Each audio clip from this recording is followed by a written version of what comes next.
Thank you and welcome, Coach.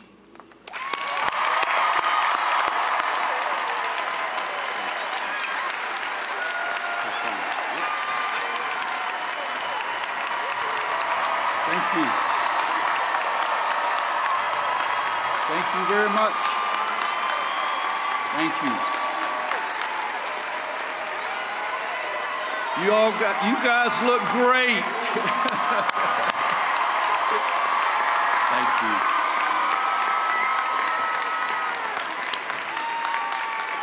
Thank you very much.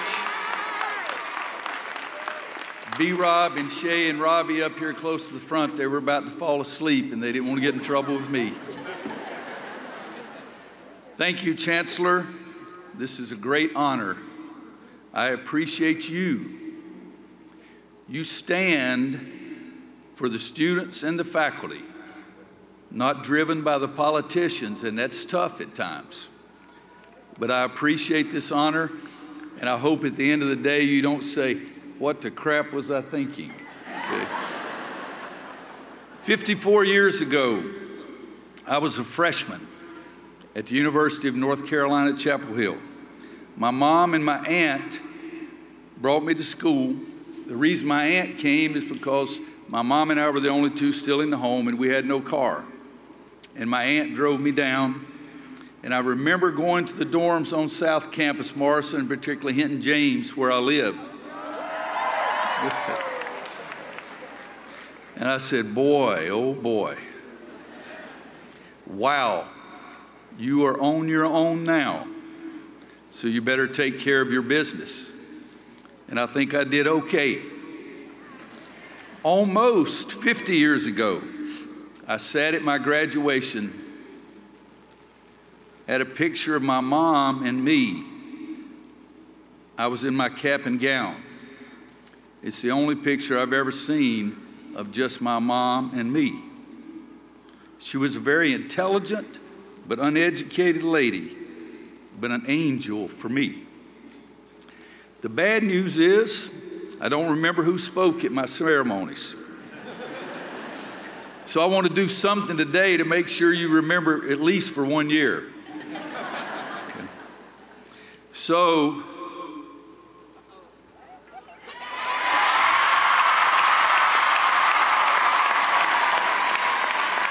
how about those shoes? Michael Jordan did graduate from here. He and I have traded messages the last couple of days. He left after 3 years and became the greatest player to ever play in the NBA. He was the GOAT. And it makes no difference where he thinks the ceiling is, he was still the GOAT.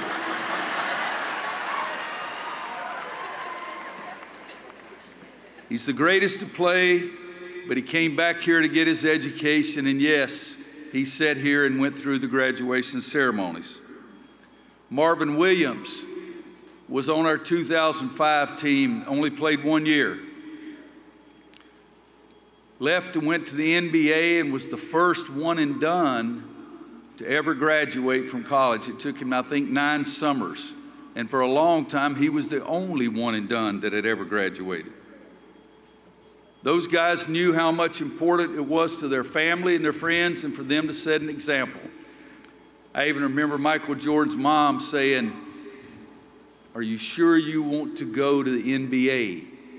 Because I want to see you graduate." And Michael said, "I'll take care of that too." I want you to be thankful for those who have helped you. Your family that may have made sacrifices or have given you encouragement or pushed you or whatever. The teachers who gave a special time and a special interest in you, and your fellow students. There's one young lady sitting somewhere back over here named Wanda Jones that helped me get through a tough time the first 2 or 3 months here. In July 28th this summer, we celebrated 48 years that I've been lucky to say that that is my wife.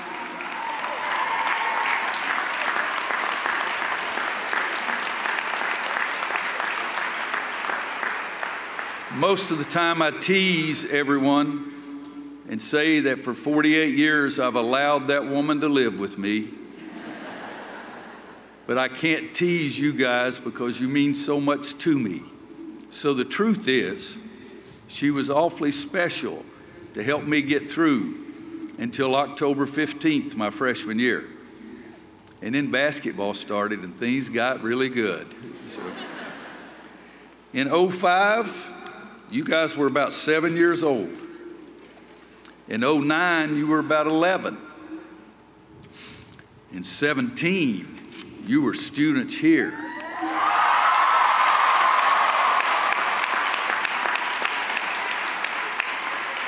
Running around on Franklin Street, what a great time that was. I was lucky in 1982, I was in the locker room when Coach Dean Smith, my mentor, we won a national championship, and one of our players said, "Gosh, I wish I were on Franklin Street." And I said, "Franklin Street would be good, but this locker room was pretty good too." And unbelievably so, in 2005, 2009, and 2017, somebody in the locker room said the same thing. "I wish I were on Franklin Street." And every time I said, "That would be fun, but this locker room is pretty doggone good too." And B-Rob and Shay, right here in the front, they know what that locker room was like. And that was a fantastic day to say you've been a Tar Heel. You've been taught, pushed, cared for, and you learned things in and out of the classroom.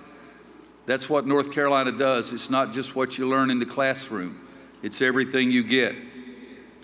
It reminded me of a player that I had at the University of Kansas, Alonzo Jameson.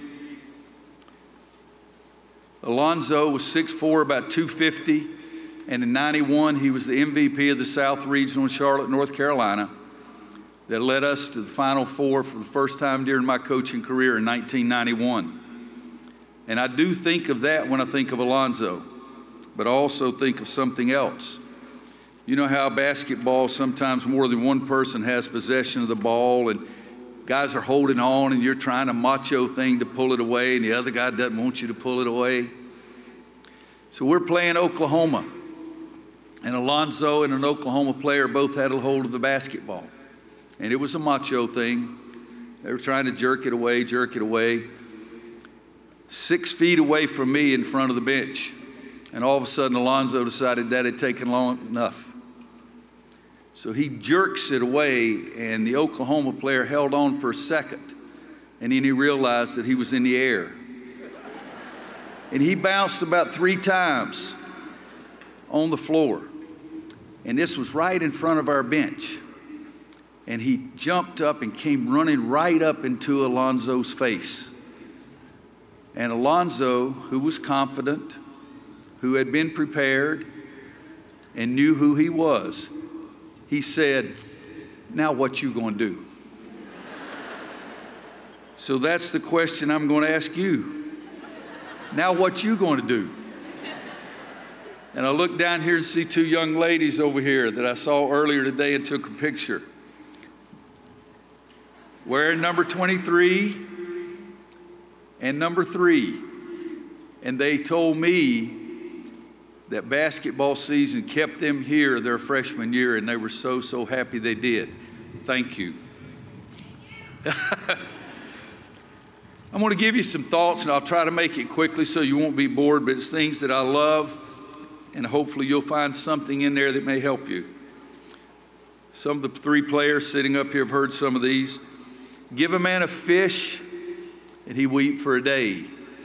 Teach him how to fish, and he will eat for the rest of his life.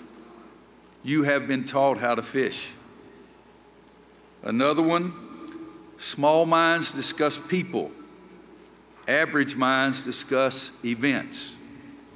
Great minds discuss ideas. Help our country during this very difficult and diverse times that we've had that is so sad for me to see. Winston Churchill said, when a man is figuratively tapped on the shoulder, what a tragedy it would be if he is unprepared in his finest hour. you have been prepared.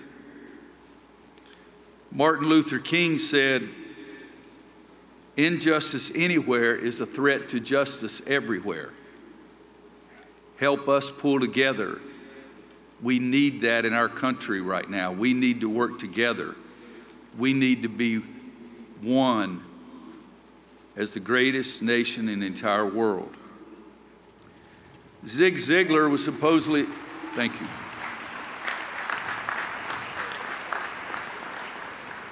Zig Ziglar was supposedly a motivational speaker. I've never heard him, but he asked me to come speak one time, and he liked it, so I remembered him. I thought of him when I thought of trying to prepare this talk a little bit. He said, you can go where you want to go, do what you want to do, have what you want to have, and be what you want to be. It may not be smooth all the time. You may have some bumps on the road, but you can do all of those things. My thoughts on the University of North Carolina in Chapel Hill. When I was coming to school here, freshman, sophomore, junior, senior, and graduate school, I would come in on Highway 54. It was so long ago, 40 wasn't even finished. And you're coming towards Chapel Hill and Carver, and you come up those little hills, and all of a sudden you could see the university, the buildings. And I'd get those warm, fuzzy feelings. You don't see those buildings now because the trees have gotten higher. When I was coaching at Owen High School for those 5 years as a high school coach, and I would come back and work here in the summer for Coach Dean Smith and Coach Bill Guthridge, the same route. And I would see the University of Chapel Hill and have those warm, fuzzy feelings. In 6 years, we had a child here, Scott and Kimberly, both graduated from North Carolina. And I was coaching at Kansas, and it was a great place. But I wanted them to graduate from where you're graduating today. And every time I came, I still had those warm, fuzzy feelings. And Wanda and I have, with those two children, we have 4 grandchildren. 11-year-old boy, 10-year-old boy, 4-year-old little boy, and finally got me a granddaughter that will spoil me rotten. I won't spoil her because she's in charge, okay? But they will go to the University of North Carolina as well. Because they are very intelligent.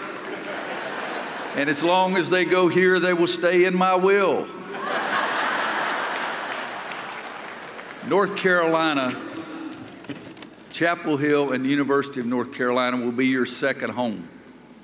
Your home will always be where your mom and dad and your closest friends and where you grew up.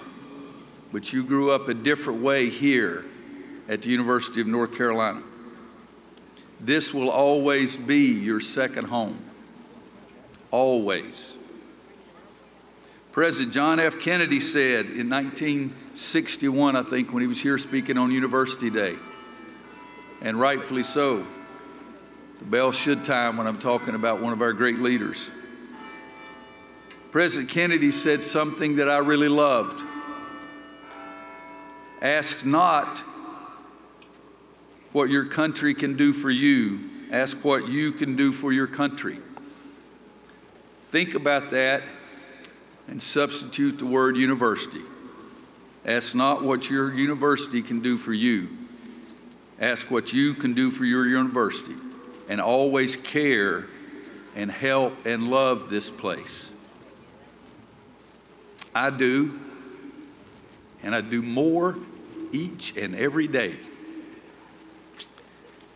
When I came back in 2003, we hadn't gone to the NCAA tournament 2 years in a row, and I had T-shirts made up. First, to throw out to the students and the risers that said UNC and Chapel Hill, UNC basketball and Chapel Hill, worth coming home for. I also gave T-shirts to our team. And I said, play hard, play smart, which I said in the locker room as our team was leaving the locker room every day for 10 years as an assistant coach. And then I said, play in March, because those 2 years we hadn't played in the tournament. And then I said to my staff, let's get them a little help, and next year we'll have a chance to win the whole blessed thing. In 2005, we did. That was my dream. And I want you to understand the last thought. I've been terrified all night long that I would talk too long and upset the schedule we had. But I want you to think of one thing more than anything. My favorite thought, my favorite idea, my favorite saying was what we had in 2005. Be led by your dreams, not pushed by your problems. Again, you may have some adversity, you probably will. But you're a graduate of the University of North Carolina at Chapel Hill. You can do anything. I love you. I want you to love this place like I do. Congratulations, and thank you for making me feel what it's like to be a Tar Heel.